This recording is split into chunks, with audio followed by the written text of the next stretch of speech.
In today's video, I'm going to teach you how to sign into Grok 3. By the end, you'll know exactly where to go, what to click, and how to choose the fastest sign-in option so you can start using Grok without any confusion.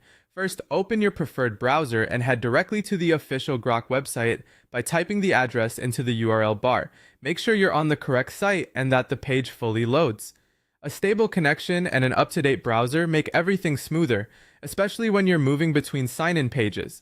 If you're on a phone or tablet, rotate your device or zoom out slightly so key buttons are visible. Once the homepage is open, look for the Sign In button. On desktop, you'll typically find it in the upper right corner. On mobile, it may appear in the main menu or at the top of the screen. Click it to begin. If the button doesn't respond, give the page a quick refresh and try again.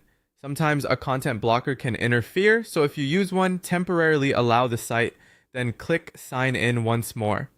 Now choose how you want to log in. The quickest route is login with X. Selecting this option will take you through a secure sign-in managed by the provider, and it usually completes in just a few clicks. If you're already signed in on that account in your browser, you might simply confirm and you're done. If you're not, you'll be prompted to sign in there first, then you'll be sent right back to Grok. Just follow the on-screen prompts and approve any confirmation screens so the connection can be established. Prefer not to use X? You can also sign in with Google or continue with email. These routes work well too. Just follow the prompts shown, keep the page open while it processes, and allow any new tab or small window that opens for authentication. If a pop-up doesn't appear, check your pop-up settings and try again.